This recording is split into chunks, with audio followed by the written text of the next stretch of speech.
Hey, everybody, welcome back to the program. So, last time we tried to record, we didn't really get very far because we had so many technical difficulties, but there was a lot to talk about.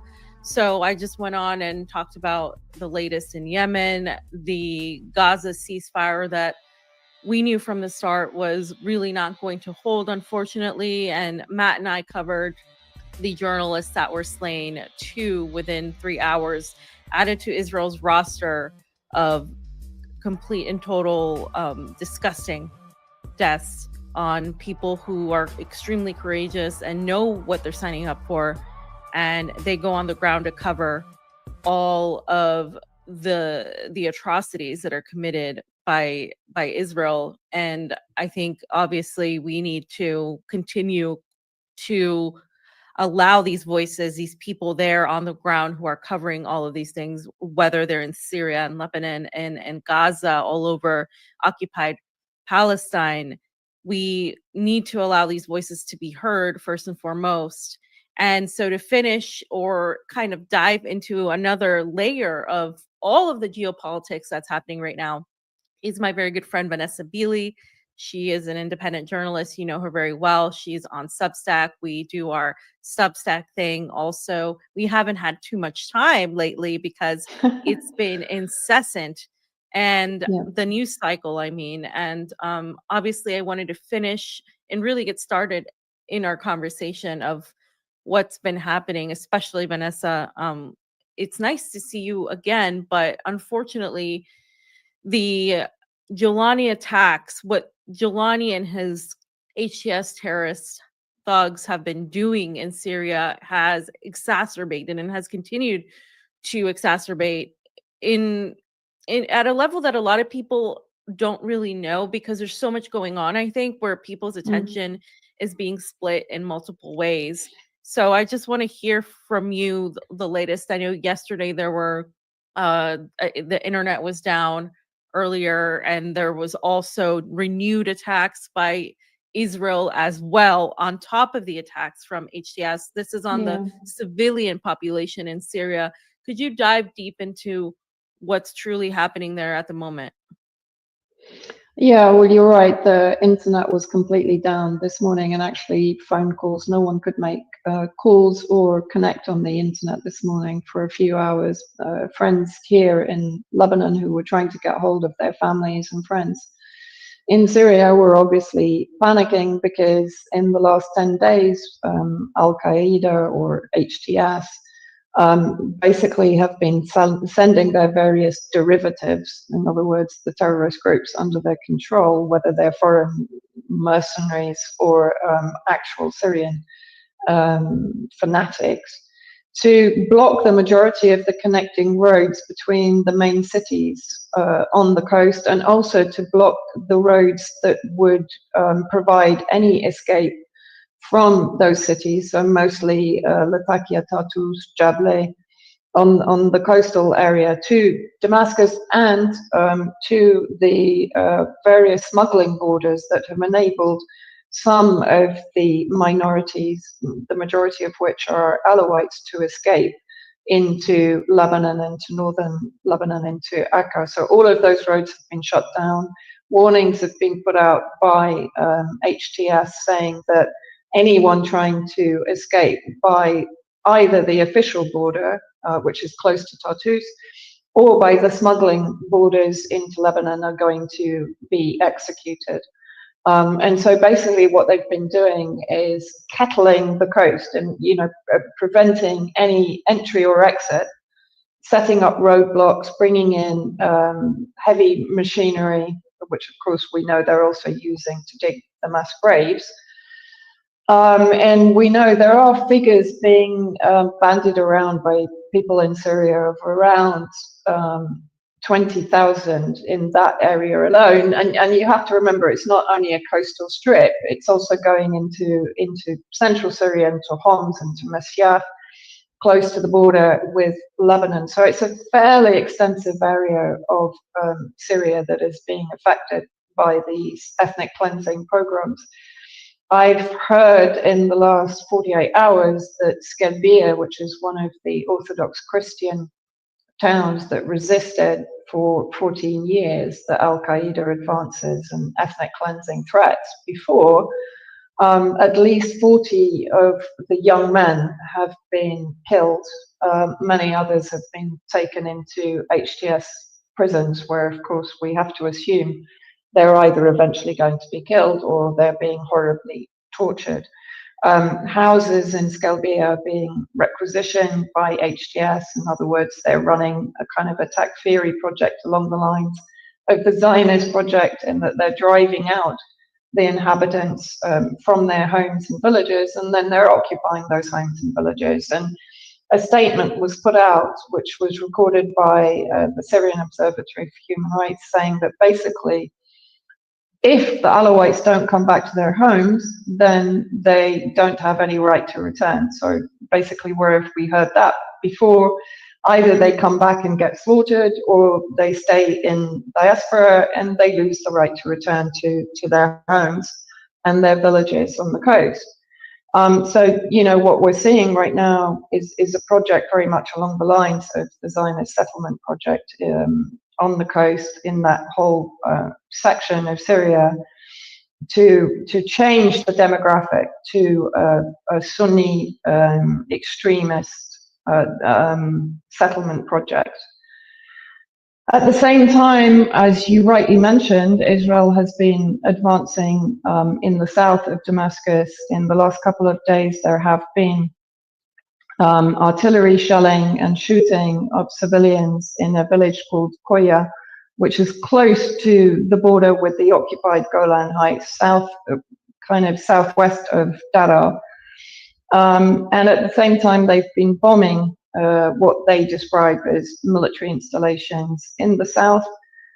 And 3 a.m. this morning, they bombed the former Syrian military bases in Palmyra and the T4 base, which both of them are in central Syria to the east of Homs. Now, I want to get into more depth on this, but what is very interesting is that Turkey has effectively been moving its own forces and equipment into those two bases in support of HTS. And I think for people to fully understand, what Israel wants in Syria is a fragmented Syria. If we go back to the clean break doctrine of 1997, this was what that doctrine wanted to happen. That was the agenda. They want all of the regional Arab states to be divided into statelets that Israel can better control and extend its influence into. Turkey has an agenda to have what it calls a unified Syria under the control of its Muslim Brotherhood Al-Qaeda proxies. In other words, under the control of Jolani and the Syrian National Army, which was formerly the Free Syrian Army. So again, Free Syrian Army, the so-called moderate rebels working alongside Al-Qaeda under the control of Turkey. And so this is where we're seeing a developing conflict between Turkey and Israel, which of course brings Russia into the picture. And again, we can come on to that in more detail. But that, I think, is what we're seeing right now. The fact that Israel has actually bombed two sites that were formerly Syrian military bases and air bases, but are now effectively occupied by Turkey directly and by Turkish proxies is very clear. Everyone's kind of slightly trying to play it down right now, including the Israelis, actually, in some of their kind of research centers. They're trying to say, yeah, but we're not in conflict with Israel. But clearly that is a developing arena of conflict inside Syria. It's very sad because it's like, unfortunately, the vultures are coming for what's left of Syria, and now you see, them circling. And there are a few things here, a few different layers that I want to get into with you. There is obviously the ongoing protests against Erdogan, right? Where reported millions of people in the entire country, at least hundreds of thousands in multiple cities, have gone out and protested against him, reportedly because he tried to arrest and jail his most popular rival, who's far more popular than he is. However, from what I know, that is not occurring alone in this sort of isolation. What we also have, obviously, is everything you mentioned regarding Israel's interest in Syria. And also, on top of that, the Russian issue, because Russia has been reliant on Ankara for a while now, right? Due to the corridor. And now what we're seeing is, in the background, there was the advocacy for Russia to keep its bases from Israel. And they advocated this to the United States government. And Israel has been having meetings with Moscow as well while this is all happening. And also, there's Moscow's intent to develop economic and cooperative relationships with the new Syria that's recently come out. And I've mentioned some of this before in my article. You've mentioned it many times. And now we're here talking about it because with what's happening against Erdogan, a lot of people are saying, oh, this is just because, he's unpopular, and he is, or because of people actually support his rival. And that may very well be true, but the timing of these things never ceases to surprise me, right? Amaze me in some ways. I don't buy the timing, especially when we know that the Russian troops have also begun surrounding the Khmeim Air Base, and we've seen this happen. Now, the last thing I want to point out before you dive into this is that people are saying, oh, good, the Russians are coming to save the Syrians, to help the Syrians. They're coming in to save the day, right? But are they really, when they have this growing and very long-standing relationship with Israel? And when we heard Vladimir Putin agree with Donald Trump, even though the Kremlin didn't publish that, which I want to hear your opinion as to why they didn't publish it, but it was on a Russian state-funded media, that he agreed with Donald Trump that Iran should not have nuclear weapons. Well, we all know Israel has them. So just your thoughts on these multiple points of connections.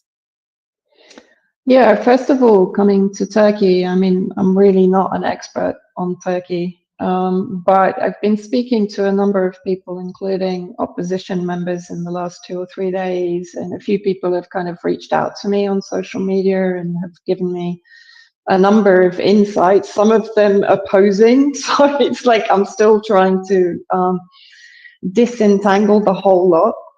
But I think that some of the points that I took away, first of all, there's no viable opposition in Turkey. They're all supported by NATO and the West and the US and the EU, or they're influenced by Mossad. There's no real anti-imperialist viable opposition inside Turkey. Imamoglu himself, he's being pushed by Western media, in particular by EU media, as being, the most popular candidate challenging Erdogan for presidency, when in fact the reality is, unless Erdogan can change the constitution, which of course leads me to the fact that Erdogan himself could be creating this situation, because he wants to bring in a state of emergency, which gives him, I think, then the powers to be able to change aspects of the constitution, which would extend his presidency beyond the next 3 years, right? So there is potential that Erdogan himself is engineering this kind of instability, right? And also, of course, to be able to get rid of some of his opposition and so on. I mean, at the end of the day, again, this is what I understand from what people are telling me. It's a bunch of mafia warlords that are fighting over power in Turkey, and Erdogan is very much one of those.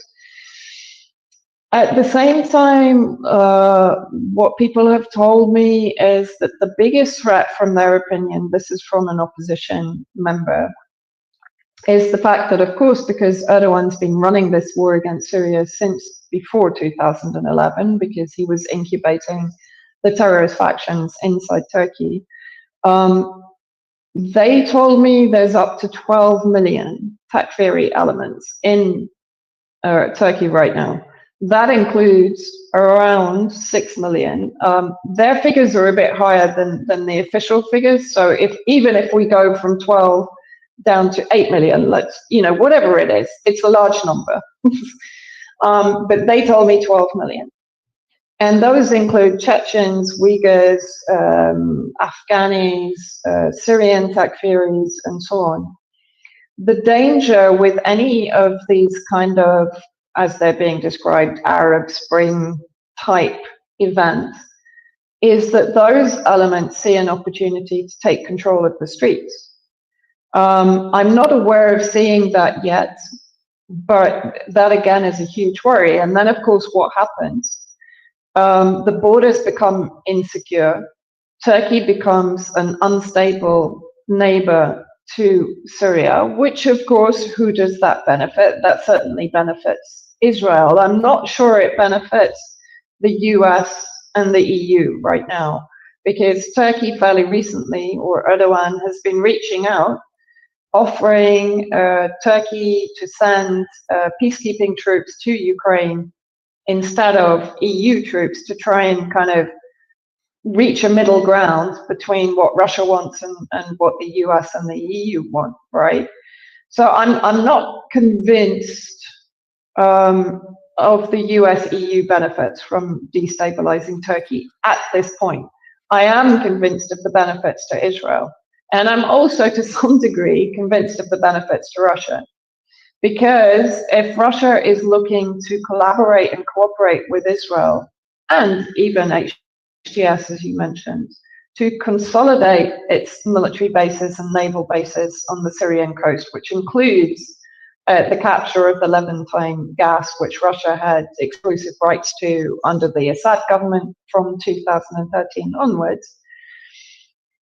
Instability in Turkey gives Russia an even greater advantage for doing this, for achieving this with the US, because under those circumstances, Russia, to a degree, even for the US, would bring stability to the coastal area, to that Levantine coast, and impact on even the border with Lebanon, and would be obviously in cooperation with Israel, which we know are going to try and expand eastwards up the eastern border of Syria and into Iraq as far as the Euphrates. And so therefore, for the Greater Israel Project to work, which we know the Trump administration supports 100%, they can't have Turkey having the military bases in central Syria, because that will border on the David Corridor, the Israeli David Corridor. So that brings them into direct confrontation.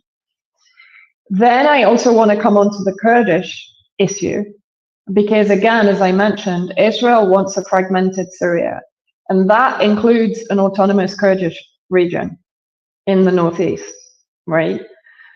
Erdogan has been trying to come to some sort of negotiation with the PKK. Abdullah Öcalan, who's the leader of the PKK, who's been in prison for 24 years. So actually he's now, under the Turkish constitution, he has the right to appeal for his release. And Erdogan has been negotiating with him. Öcalan put out a statement saying he would dissolve the PKK. In my opinion, this could be a move by the PKK to distance themselves from the YPG and the SDF in Syria in order to open the way for them to have their autonomous region, because they're not connected to the PKK terrorists, right?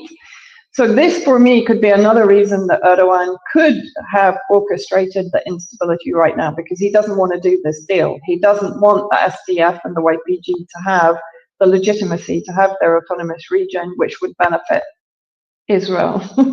I don't know if this is, so it's what's happening in Turkey is way more complicated than people are making it. Everyone's kind of saying, yeah, Erdogan's going to meet his end, the boomerang effect and all of this, but I think I think they're underestimating how Erdogan plays the scene, for one thing. I mean, to be honest, he's outsmarted Russia on a number of occasions. Yeah.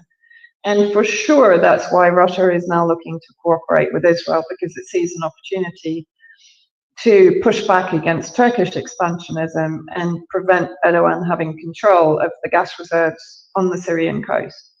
For certain, that's what's going on also. And as you said, they want to be less dependent on Turkey for their interests in Africa, their interests in Syria, and even in Europe, of course, because Turkey, to some degree, is instrumental for the Black Sea Initiative that is currently or was under discussion in Riyadh.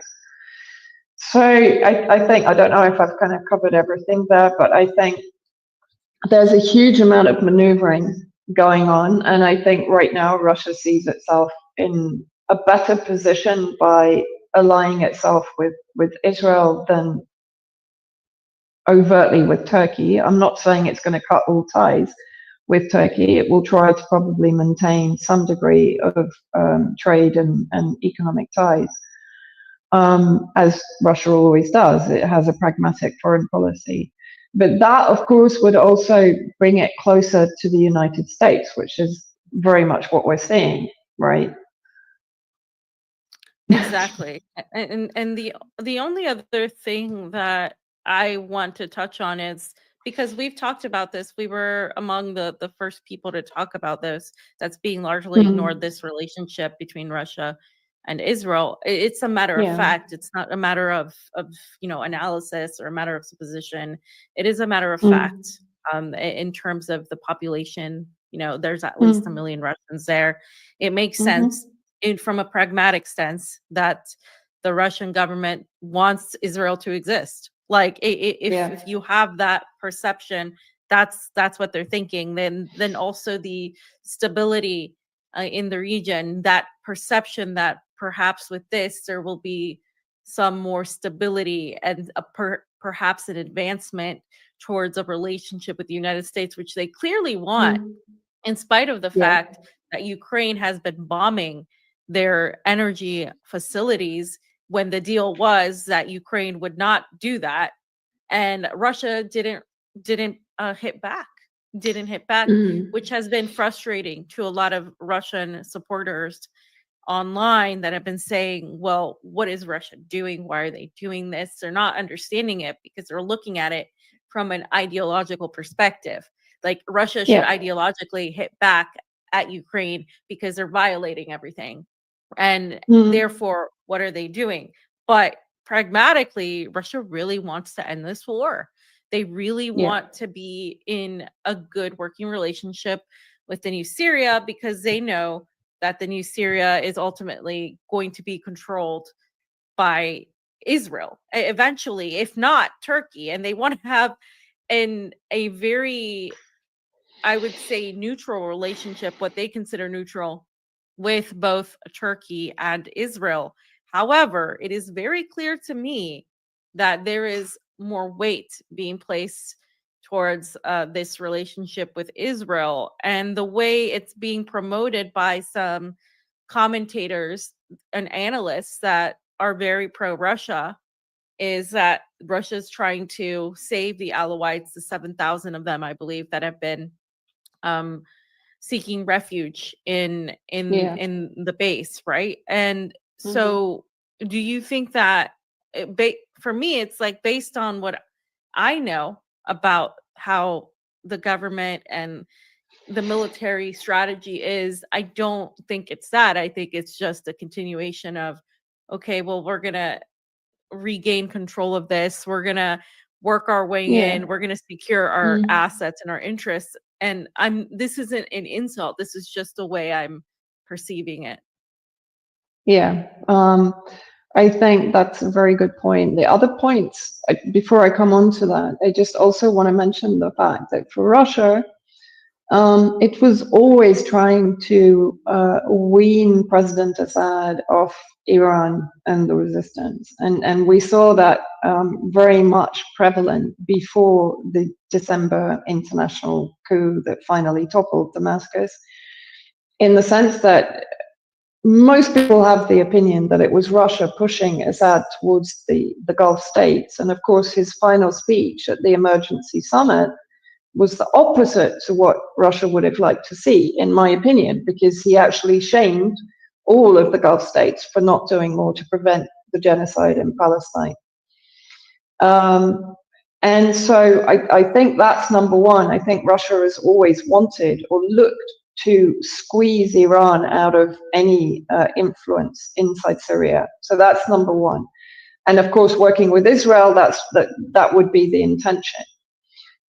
Secondly, we can't forget, like, Ukraine was actually training Jolani's militia in Idlib for about a year before December the 8th. Now, how did those Ukrainian special forces enter Idlib and train up Jolani? They came through Turkey, right?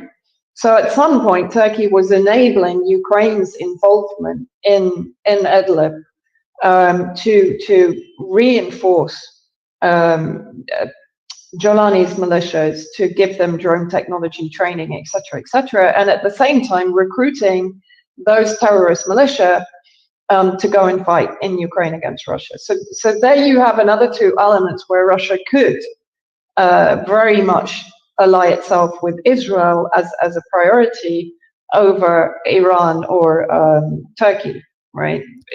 As regards its position in the Middle East. Secondly, what you were talking about, I was told by someone who's a reliable source today, he's Syrian, still working with Russia, and he posted on Telegram that, Russia is bringing more troops and so on into Khmeimim, but this is to protect their own convoys that are moving around the base. I'm like, okay, maybe. But at the end of the day, this is a case of create the problem, provide the solution, isn't it? Like, we know that Russia had a role in the fall of Damascus, very clearly had a role, whether it was through the Doha talks or whether it goes much, much deeper than that, we still can't categorically say, but it definitely played a role in the collapse of the Syrian Arab Army and the so-called surrender and so on and so forth. Now, of course, what it's doing is providing safe haven for those minorities that eventually will come under its control if it consolidates its position in that particular coastal region. If I'm being cynical, if I'm being, humane about this, I'm thankful to Russia for providing a safe haven for up to 7,000 families and to a degree providing them with some aid and some help and so on and so forth and protecting them.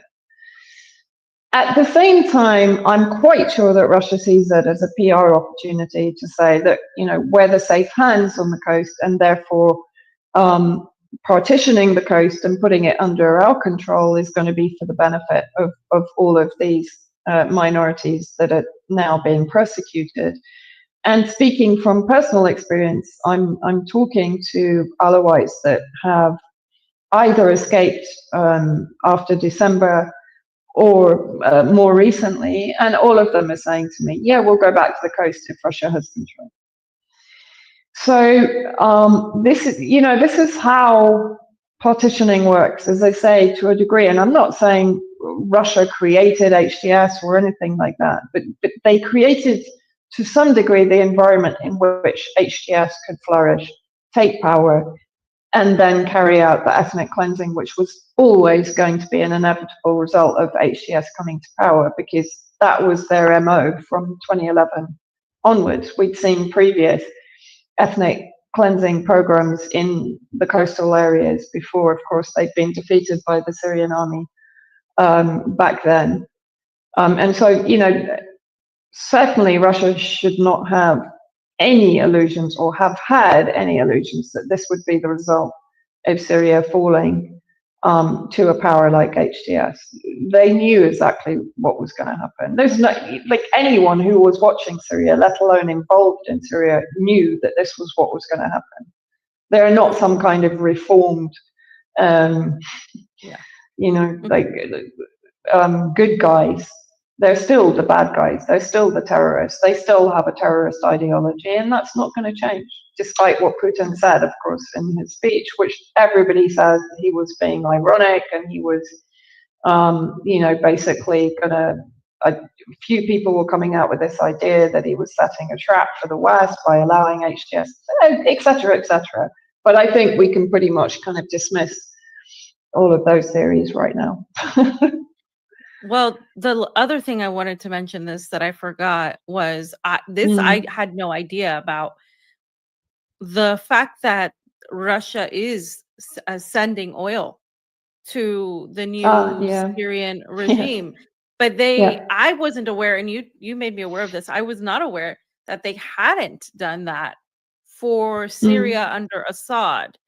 And I was completely surprised because I had assumed that with the military relationship with fighting the terrorists together all these years, that was one of the benefits for Syria. But it seems that they were only receiving the oil from Iran and not Russia.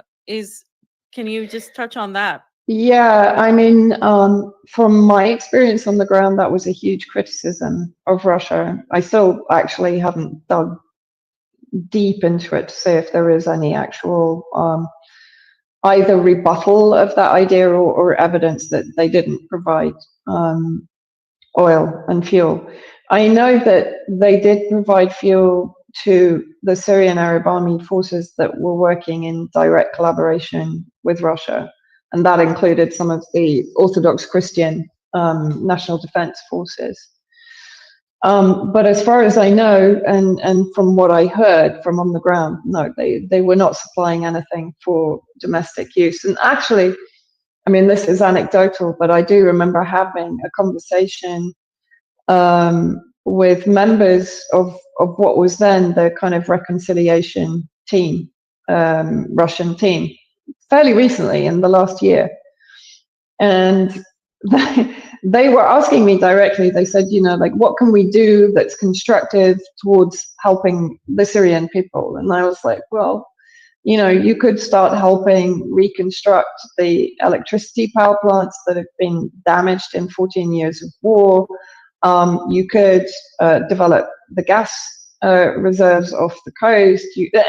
And so basically, I was running through what were to me very obvious actions that Russia could have taken that wouldn't really have cost it a huge amount to actually do something constructive to provide energy for an energy deprived society in Syria, because of course the US is occupying their resources in the northeast and depriving them of energy, effectively fuel and energy. And the response was, oh, no, we're not thinking about something like that. We're thinking more of kind of food aid parcels and stuff like that. If you can just tell us the areas where the government is not providing effective aid and food supplies and so on. Like, seriously? So you really just want to send trucks in with a bunch of food aid parcels that has Russia on it and then film it? And, and I'm sorry, I'm being cynical here, but really that was how I felt, because I actually had an invitation. If you want to come to XYZ and you can see us deliver the food aid and so on. I was like, seriously? Like, most people don't need food aid. They need electricity, they need water, they need fuel, they need heating, they need dignity, they need the absolute basic necessities of life. And honestly, Russia's in a position to have provided them. Certainly since, let's say, 2018, 2019, when the majority of Syria was liberated. They could have stepped in then and provided that construction help and infrastructure repair help that would have really benefited the Syrian people, and they didn't. And when I found this out, that really makes a lot of sense in the context of what they were looking to strategically, or whether Syria was seen as a lost cause because of Assad's inflexibility with Erdogan and with the Gulf, whatever. Whether it was just draining too much of the resources with the war in Ukraine. for whatever reason, it does point to not a desire to just rebuild it with, without nothing in return. There's this idea that, China, Russia, and the giants just constantly do that they don't work with Israel, when we've seen very well that nobody in the international community really, except like 3 countries, have denounced Israel to the point of having zero relationship with them, which is what would need to happen for them to stop literally killing everybody. There needs to be, and David Miller talked about this too on Twitter, there needs to be some sort of actual punishment, consequence, accountability towards Israel. And we know that they suffer economically, and that would hurt them at the very least. But even militarily, at a point, when we talk about what for example Ansarallah has been doing, they're the only ones really lately that have been really pushing at Israel where it hurts them the most. And this is why they're being so punished by the West, particularly the UK and the United States, because the UK and the United States know very well that it's also affecting them and their financial sector. So it does really say so much about what those strategic interests were in Syria then, if nothing was done at that point. It also says, of course, as you alluded to earlier, the involvement of Russia in the fall of Syria. And we know, we discussed this with the Turkish diplomat who also alleged this as well. And he when he said it, everybody thought, oh, this is just some Turkish, BS. But it turns out that it's actually makes a lot of sense when you're seeing the on the ground developments happening right now.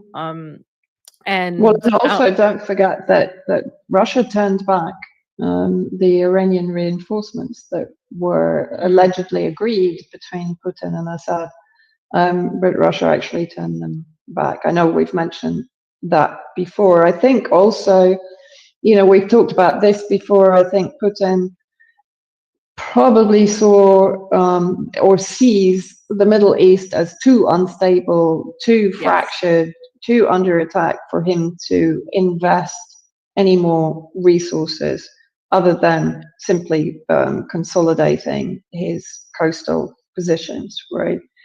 And I think that's a very real part of this. I mean, another person said to me, yeah, but you can't expect Russia to have any other policy right now. And my response was, yes, I agree with you from a realpolitik perspective, but this policy existed before December the 8th, in my opinion.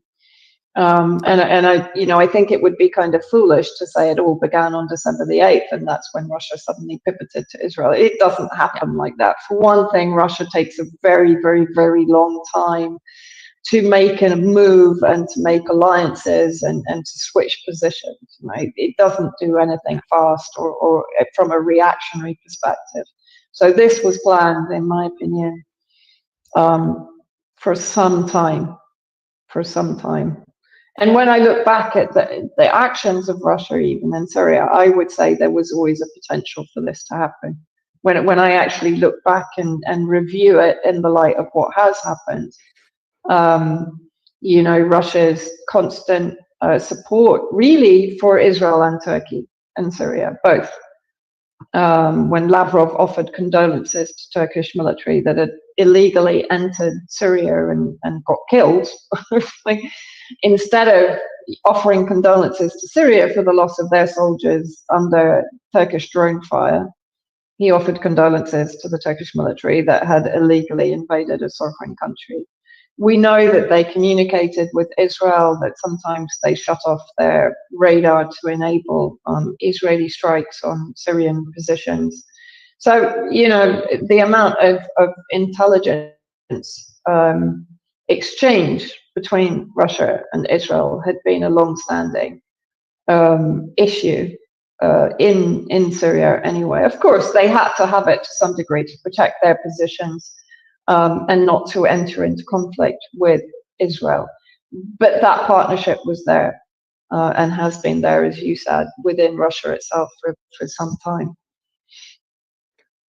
Yeah. Well, and this is all related because this really ties deeply into what's happening between Russia and the United States and Ukraine. Obviously, it's Zelensky is clearly not in power. Zelensky's been pushed out entirely from these negotiations. It's shameful. You almost feel bad for the guy because he's clearly not in these conversations right now. And we've talked about Donald Trump and how he likes to negotiate. Obviously, as I mentioned earlier, Ukraine hasn't really respected much of anything. But what a lot of people were saying that, for example, the EU doesn't want these negotiations to go through, that they have been demanding and making things more difficult. The reality is that the Trump administration's foreign policy was the one demanding for these troops to also be there. They've been pushing this sort of tug and pull with Russia, and it's actually very unilateral. It's still the same type of bullying attitude. It's just extremely aggressive and disrespectful. But in spite of all of that, you see Russia sticking to their guns and trying to move forward with this, even though sometimes the media here will downplay it and say, no, well, we don't know. We're not going to talk about this. This is what did Dmitry Peskov say today?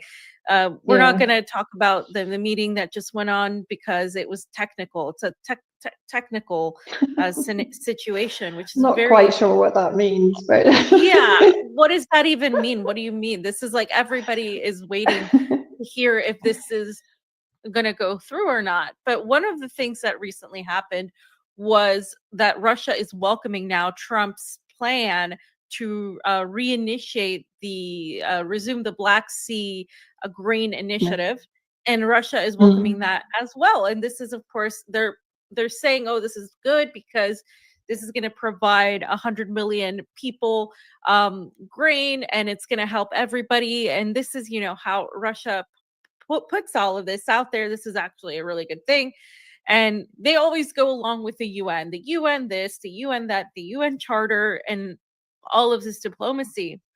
Meanwhile, though, what we're seeing is Russia, who should be coming at this as the powerful, from the powerful position, the position of power that has advanced in Ukraine, has continued to gain territory, has embarrassed the EU, and we know that the United States didn't care about screwing the EU either. We know that they really actually meant to do that, diminish their competition, and so on and so forth. But at the same time, Russia, in this position of power, having the upper hand, seems to be sort of just being like, okay, we'll see what you say. We'll go along with you. And this is where people come in with their theories that Russia's playing 5D chess, that they're going to come in and they're just going to say no to Donald Trump. They're just going to say bye and walk away and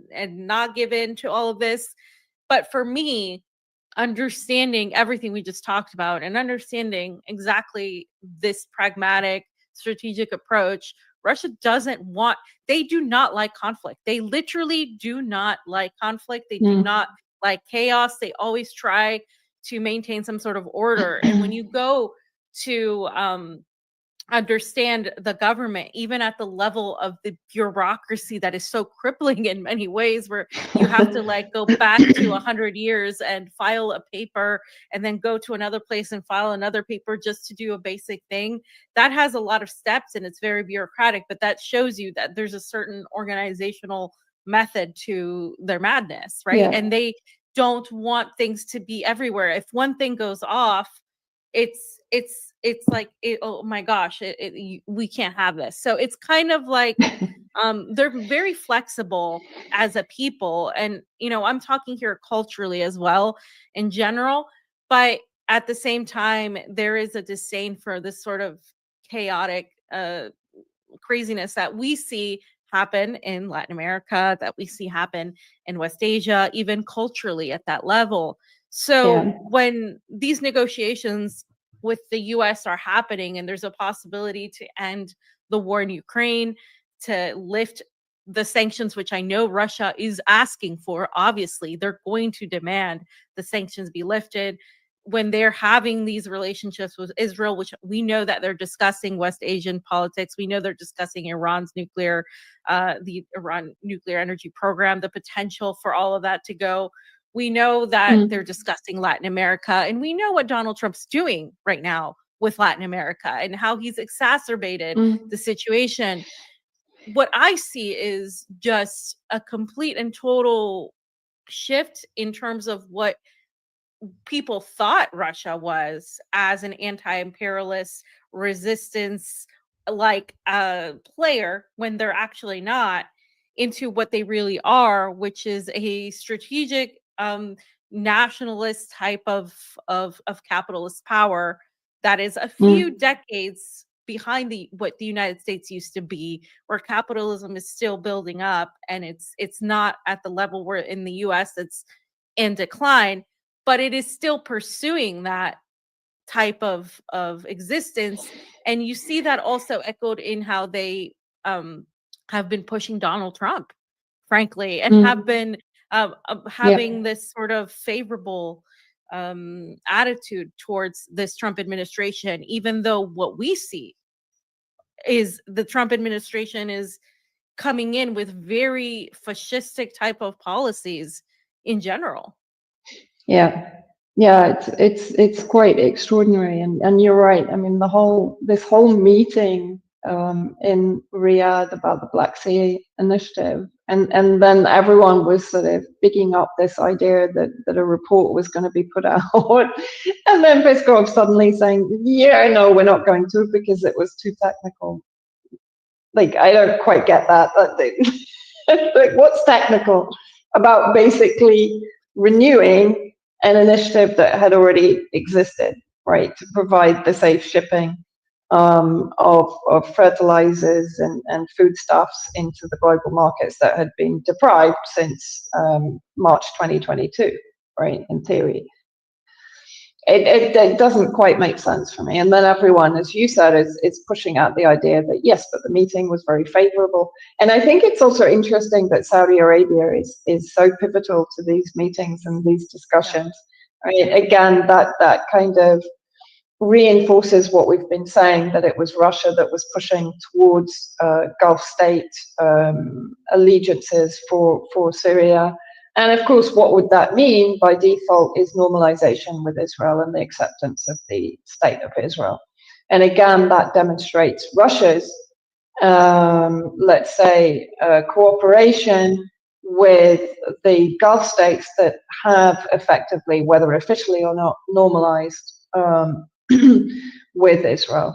And so it's another demonstration of where Russia stands. And I think just by seeing how they're positioning themselves from that respect, it's very clear that they're pivoting towards the United States, because you can't separate Israel and the United States. And to a large degree, you can't separate Saudi Arabia and UAE and Qatar and so on from the United States and Israel.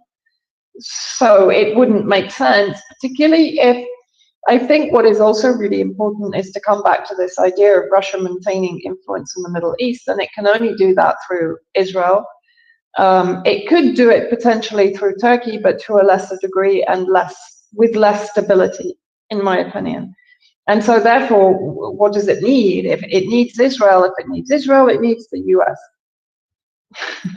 Right? So I think that's, yeah, exactly. Well, it's going to isolate Iran, and it's going to isolate China to some degree. I think China is perfectly capable of doing its own deals and of handling the situation. It's invested so heavily globally in trade and economic centers and hubs like the ports in Greece and Europe, in the occupied territories. In Haifa, of course, it has invested in Israeli businesses also. But yeah, it isolates Iran. And I think what we're looking at is there is potential for a war with Iran. I'm still not entirely convinced by this. I know Trump is banging the drum. I know that he's blaming Iran for everything that's happening in Yemen. although there is absolutely no excuse for Trump to be going to war with Yemen, except for, of course, the security of Israel, yet again, as you mentioned. But I think they also know, I don't know if they're crazy enough to actually allow Israel to drag them to war with Iran, because the impact on global economy is going to be quite huge. It's not the same as bombing Yemen, or which is potentially going to impact on Saudi Arabia long term, but not really globally, because if they manage, and I don't think they're going to at all, if they manage to decimate Yemen, they have control of the Red Sea, and they also have control of Yemen's resources and the potential to bring the oil from Yemen and Saudi Arabia through the southern coastline of Yemen, avoiding the Straits of Hormuz. So I can understand the war against Yemen from a sort of a Trump trader policy point of view, right? I can't understand a war with Iran, because they have control of the Straits of Hormuz. They can bomb the Gulf state oil facilities immediately and cut supply to the world, increase the cost of oil, cost of fuel, and so on, right? There's too much to lose. You've got a country of 90 million, an army of 1 million. And you've also got a very divided country between the resistance and the reformists, or those that are pivoting towards normalization with Israel and the West. Again, Iran isn't Iran of 1979. It's not Yemen.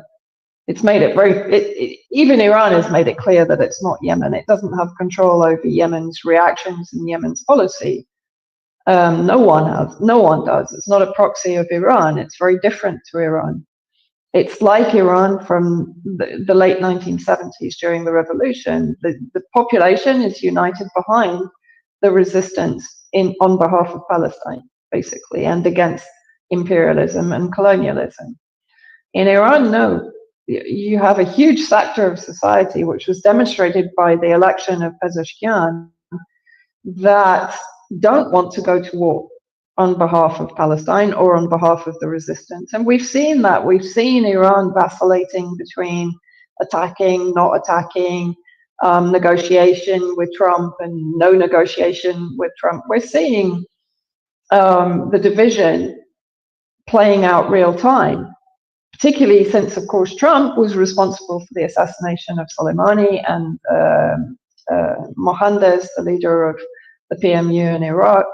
And then, of course, there was the assassination, I'm certain, of Raisi and Abdul Hayyan, the assassination of Haniyeh in Tehran. It's been tested. And I think the division has been seen very clearly. So, but then in that case, wouldn't this be the best moment to target such a divided Iran on that note? To target militarily, or to target with internal regime change? Internal regime change. That's where I'm thinking is where the United States I think that's the more likely policy. I think Trump is kind of using the smoke and mirrors tactic of Iran in capital letters when he's talking about Yemen, suggesting that they will go down the road with Israel to a war with Iran. But I'm not even convinced Israel wants a war with Iran. I think Israel would far rather have a successful regime change towards a regime that would be at least favorable with normalizing relations with Israel and turning a blind eye to Israel's expansionism. That's my personal opinion. Yeah, well, it would be easier, right? I mean, it would just be easier for everybody. And with somebody like Pezeshkian and the population so divided, and the fall of Syria and everything happening right now in Syria, against Yemen, in Gaza, the just resurgence of this genocide that really never stopped. I think this is the perfect opportunity if you're these people right? I think that's where Yeah. they're looking at. And Yeah. one of the things that I know has annoyed you and annoys me is this idea of, the hopium part. And again, we're not trying to bring people down. We're trying to bring people to reality, to really assess the Mm, situation at hand, not what we want things to look like. Because if I wanted things to look like, they wouldn't look anything like this. None of this would have happened. Syria wouldn't have followed. exactly. We wouldn't be in this scenario that unfortunately we are. And we have to deal with what's happening at the moment and really put the pieces together as to how we got here so we can see Hmm. ahead. And what I'm seeing is this just desire to say, oh, Israel's falling apart. The US is just falling apart right now. They're it's a matter of time. They're going down. They're completely powerless. Multipolarity is here. We're winning. The Russia and China are going to save us all. And I think we're falling into that same trap of just really hoping that somebody saves us and hoping that, these Not gonna government happen. entities do something that really just doesn't make Yeah. any sense from a realpolitik point of view. Look, I mean, I said this on UK column recently, but if you're really going to put your hope in the billionaire class, you're hopeless, because they're never going to have our best interests as the plebs at heart. Like, we're just pawns on their grand chessboard, basically. And I think, yeah, I have been getting frustrated with this idea that Israel is just going to implode and go away. Yes, of course, there's a possibility for there being some kind of civil war in Israel between the far, far, far, far right extremist sectors like Erdogan and Stone Gang that are re-emerging, basically, and the far, far right, because there's no left and there's no center in Israel. It's all extremist policy, even amongst the population. Yeah, there is potential for civil war between, the Samaria and Judea, the Erdogan, Stern, the Ben Gvir types, and the Knesset and the state. Yes. But I guess my point is what is Israel? Israel isn't the beating heart of the Zionist movement. It's an instrument. It's an instrument of US hegemony. Previously, it was UK hegemony.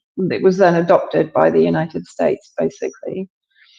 But it's also a tool of the Zionist movement hegemony and supremacy, and globally. And my fear is that we focus too much on the destruction of Israel as an entity. I mean, at the end of the day, what is it? It's a military outpost for the United States. It's an intelligence gathering operation for the United States and its allies. It's an interference instrument for the United States. It's a military bulwark there to provide an obstacle to Chinese expansion, Iranian expansion, Russian expansion, the Belt and Road Initiative, etc., extending instead to the India-Middle East Economic Corridor, which is going from Mumbai through the Gulf states, through the occupied territories, into Egypt, and then to Europe, and so on. This is what Israel is. So if Israel falls apart tomorrow and descends into civil war, it's a population of 6 million. What's going to happen? The US will take over. The US is already basically taking over. It's supplying the air defense. It's setting up its own military outpost there. It's been developing its own military and air-based presence in Israel for some time under the radar to a large degree. It has huge bases there, in fact, in the Negev desert. And it will just be taken over as a US Zionist movement project, right? This is my opinion again, but I was discussing this with David Miller today, and he has the same frustration, is that, again, there's this element of hopium, is we'll just wait for Israel to basically collapse. Well, okay, Israel collapse, you've still got the US, so you need both of them to collapse in order for the threat to the region to end, and then it's not going to end, because the US government, the UK government, the EU government, and virtually every government in the West is occupied and captured by the Zionist movement. So it's not going to end, even if that happens, right? Because we're not, in my opinion, we're not fighting the bigger enemy, which is the The Zionist root. movement. Yeah, the root. Yeah. We're cutting off And it's like not one even, of the heads of the Hydra, which is Israel, yeah. basically. That's what we're talking about. And I'm afraid that we got distracted by that, and we're not focusing on the bigger threat to the whole world, not just to West Asia and Iran and Russia and China, etc. Is basically this Zionist movement empire, which is going on right now. Well, which is being normalized by the Gulf, and we see Russia still obviously having these relationships. So it's not just the West, and that's been my whole point too. It's not just the West that obviously the West vocally and flagrantly supports Israel financially. We're not saying Russia does that, but there is that relationship and there is that potential. And ultimately it's more than Israel. It's the Zionist movement that is so powerful in the United States. I mean, it is so powerful that they're now implementing laws to go after people who speak out against Israel. And that is fascistic. And that might be something that Americans in the United States are affected by, where they're like, wait a minute, because they voted for Trump, a lot of them, because he was going to get rid of censorship. He was going to get rid of the Biden era of fascism, where they, take you down if you say the COVID vaccine was experimental, or if you said something about the election or something. So they came in saying, oh, Trump's going to support free speech. We have Kennedy, we have Tulsi, blah, blah, blah. We're going to ignore everything about them. Yeah, okay. Yeah, we're going to ignore all of that. Let's hope. And then, Trump comes out appointing a pro-COVID vaccine CDC head. He comes in, a Gabbard flips the 180 on Yemen.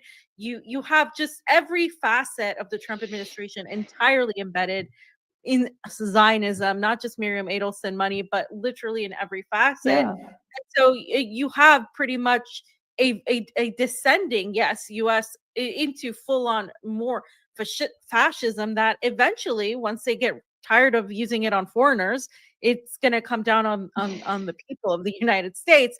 But you still have these people, and I'm not going to name names, but you have these geopolitical analysts that are very well known saying, but the United States is not Israel, and the United States is we, they have these ideals of democracy, these ideals that were founded on the Constitution, and we need to be proud of that. And this patriotism, this jingoism, for me, has never just gelled with the reality of being anti-empire. If you're anti-empire, for me, how do you justify being so patriotic about a country that was literally funded on genocide and slavery? I mean, where do we think Israel got it from?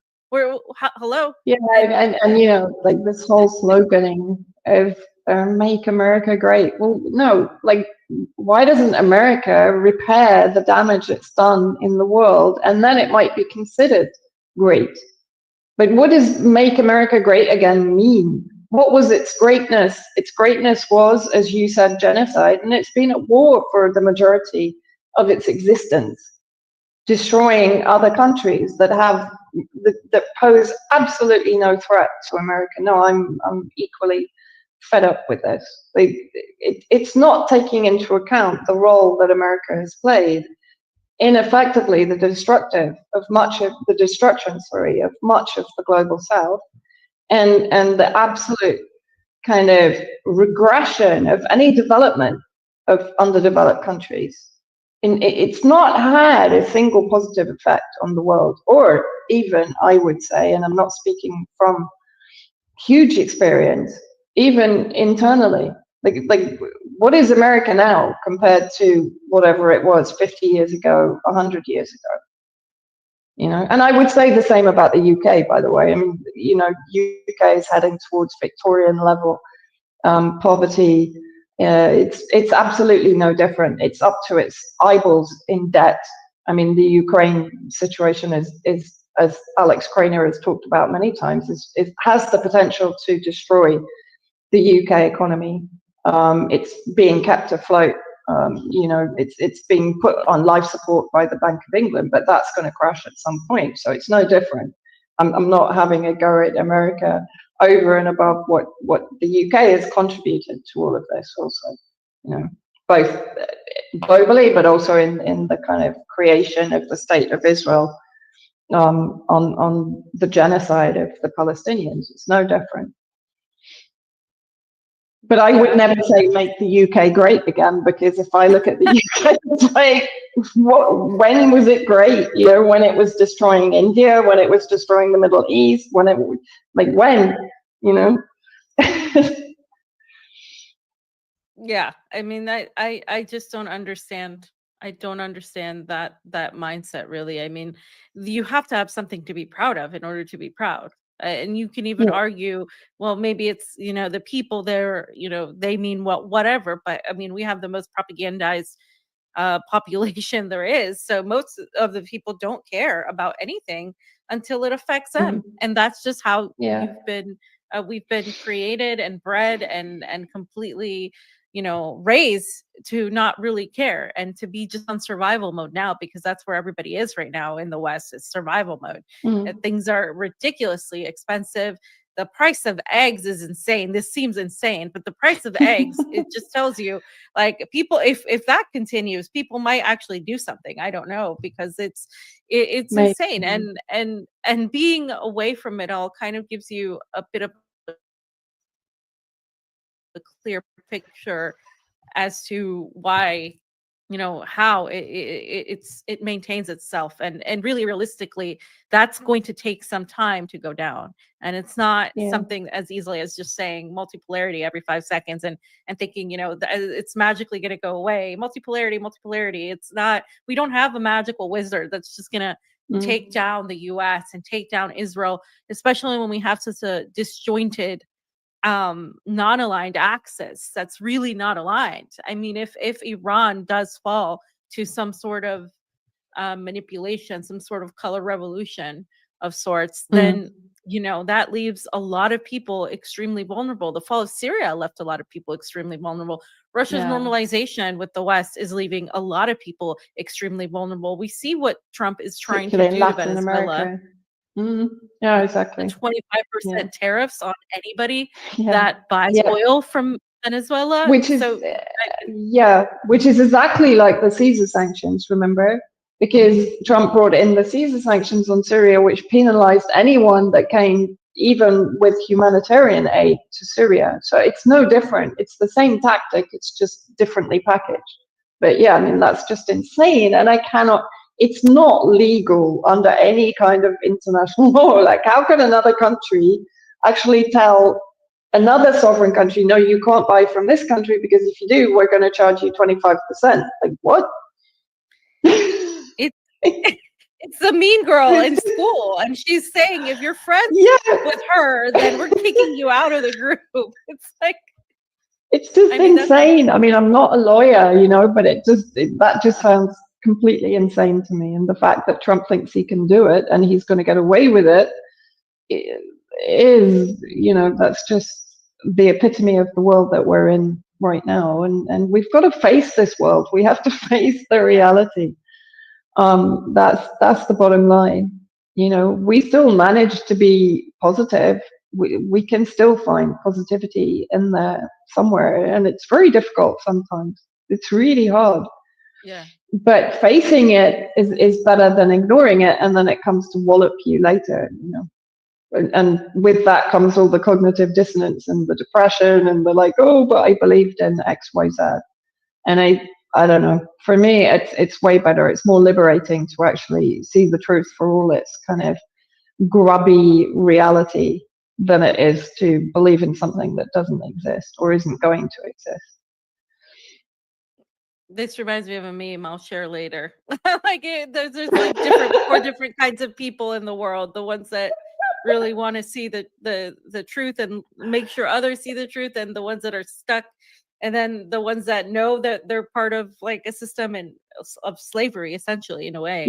And they don't care. And then they're the ones, that are the slave masters, so to speak, right? And it's like, for me, that's essentially does divide people, and this is why we're the way we are, because we're so frustrated with everything. And that's a good way to end it, Vanessa, because to see that, to face the reality, I think is necessary. That doesn't mean you stop fighting or you just give up. No, Just not at facing all. the reality gives you the ammunition to know how to fight what you need to fight, I guess. Yeah, definitely.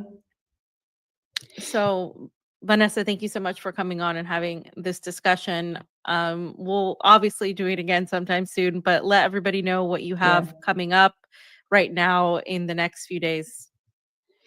Well, just follow me on Substack. I'll be publishing everything there first and foremost.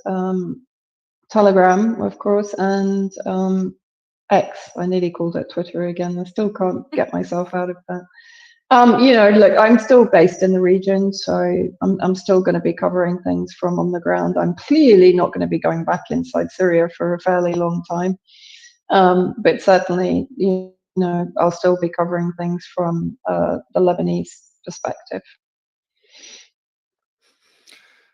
Well, thank you, Vanessa, for your very good work and everything you're doing to get the stories out from especially the Syrian refugees that are coming in. I really look forward to hearing more about that and their experience.